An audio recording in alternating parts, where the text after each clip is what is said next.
Hello, everyone. We are here together again to talk about football, the beautiful game. And as usual, we are getting closer to the end of the transfer season. Lots of purchases, transfers, lots have happened and it's still happening. And with a few days left for this transfer season to come to an end, just brace up for drama. There will be lots of drama. And before we go ahead into this story, is this your first time on joining us this channel? If not, or if it's your first time, please don't forget to subscribe. Don't forget to comment, like, share, tell us your opinion, give us your suggestions. And a subscription, a comment, a suggestion, like, or even share goes a long way in helping this channel. And let's get right into it. Liverpool has done lots of purchases this transfer season. They spent millions. And if I'm not missing, this year is going to be a record for purchases by all Premier League teams combined. And we've known what Liverpool has been doing. And for some time, Liverpool has been after Alexander Isak, and it's caused a lot of distractions, a lot of problem with Alexander Isak and his team, Newcastle. And from sources and from what we are hearing, it's possible before the end of the transfer season that Liverpool might go back and bid for Alexander Isak to the tune of what? Guess it? £130 million. And by my own calculation, that's going to about 175 million US dollars. And still yet, converting that to the Canadian dollars, that is over 240 million Canadian dollars. Wow. Liverpool really means business this season. All I hope for them is that everything gels. Everything gels. And if they don't finally sign Alexander Isak, that would be a terrible thing, because they have succeeded in derailing the career of Alexander Isak. They have, and according to the news yesterday, Newcastle was able to sign Walter Mandy. Obviously, that sounds like a replacement for Alexander Isak. I just hope everything works out well between Liverpool, Alexander Isak, and Newcastle. Nobody knows where this is going to end, but be rest assured, before the window closes September 1st, there will be lots of movement. We still don't know what's going to happen, who is going to move and who is going to stay. Let me know your suggestion. Who do you think, in the comment section, who do you think would move on the final day? Deals are still being made, talks are still going on. But the question now is, will Liverpool land Alexander Isak? And also, we are hearing that they are in need of defender Mark Guel. Will they sign these two players by the end of the deadline? Fingers crossed, we never can see. And the question again, will Newcastle keep Alexander Isak? What can they do before the end of the window? It's just the window is ending September 1st. Let's keep our fingers crossed. Another question also is, Arsenal are close to signing Piero Hincapié. But who will leave before the window closes? Because Arsenal are more or less like in a situation of who is leaving so that this new player can come in. And we have been hearing that Jacob Kiwior is in advanced talk with FC Porto. And until it's official, I don't want to make it news. Well, we are hearing rumors of them signing him for $23 million. We don't know yet. But will this happen?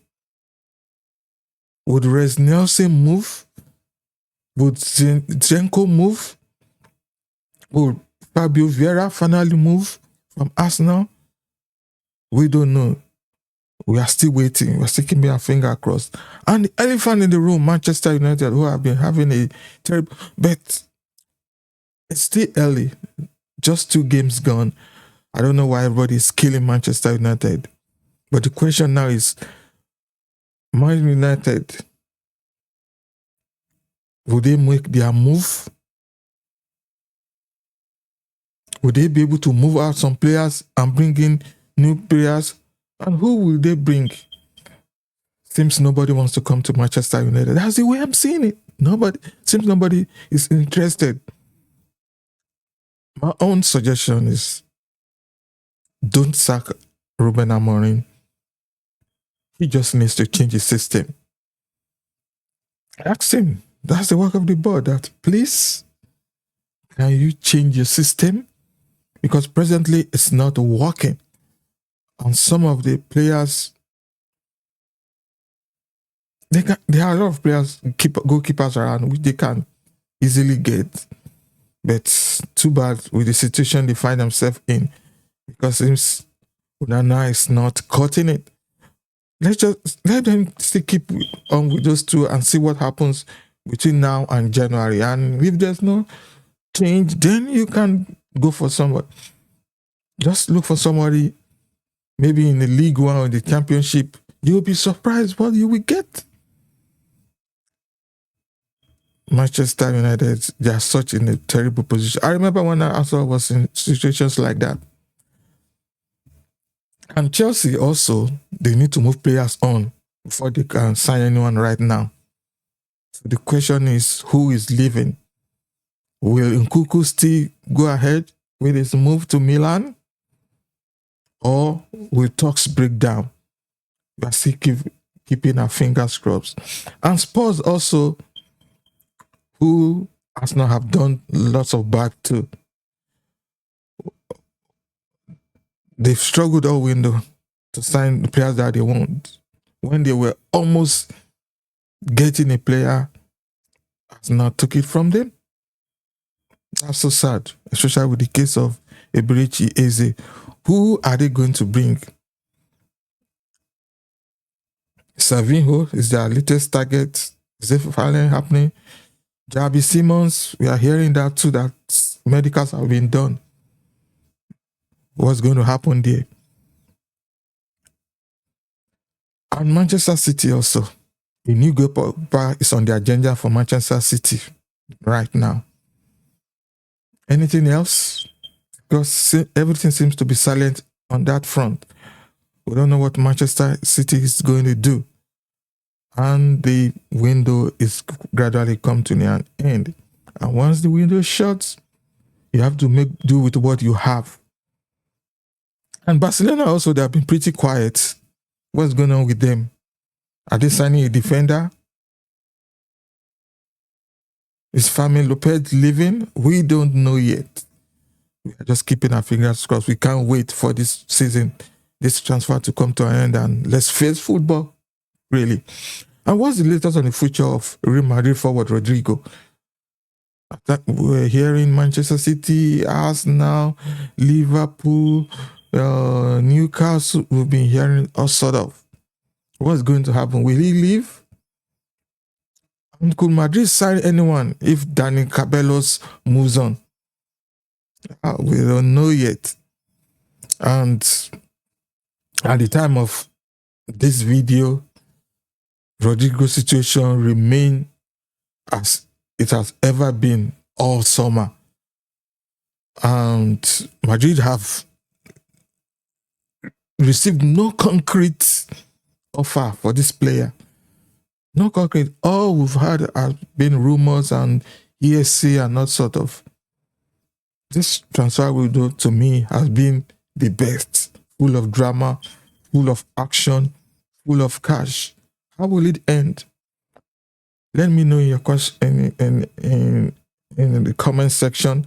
What do you feel? What do you think is going to happen? Thanks for watching. And if you love this video, please don't forget to subscribe. Don't forget to like, share, comment. It goes a long way in helping us. Until next time, see you. It's Touchline Talk. Catch you really soon.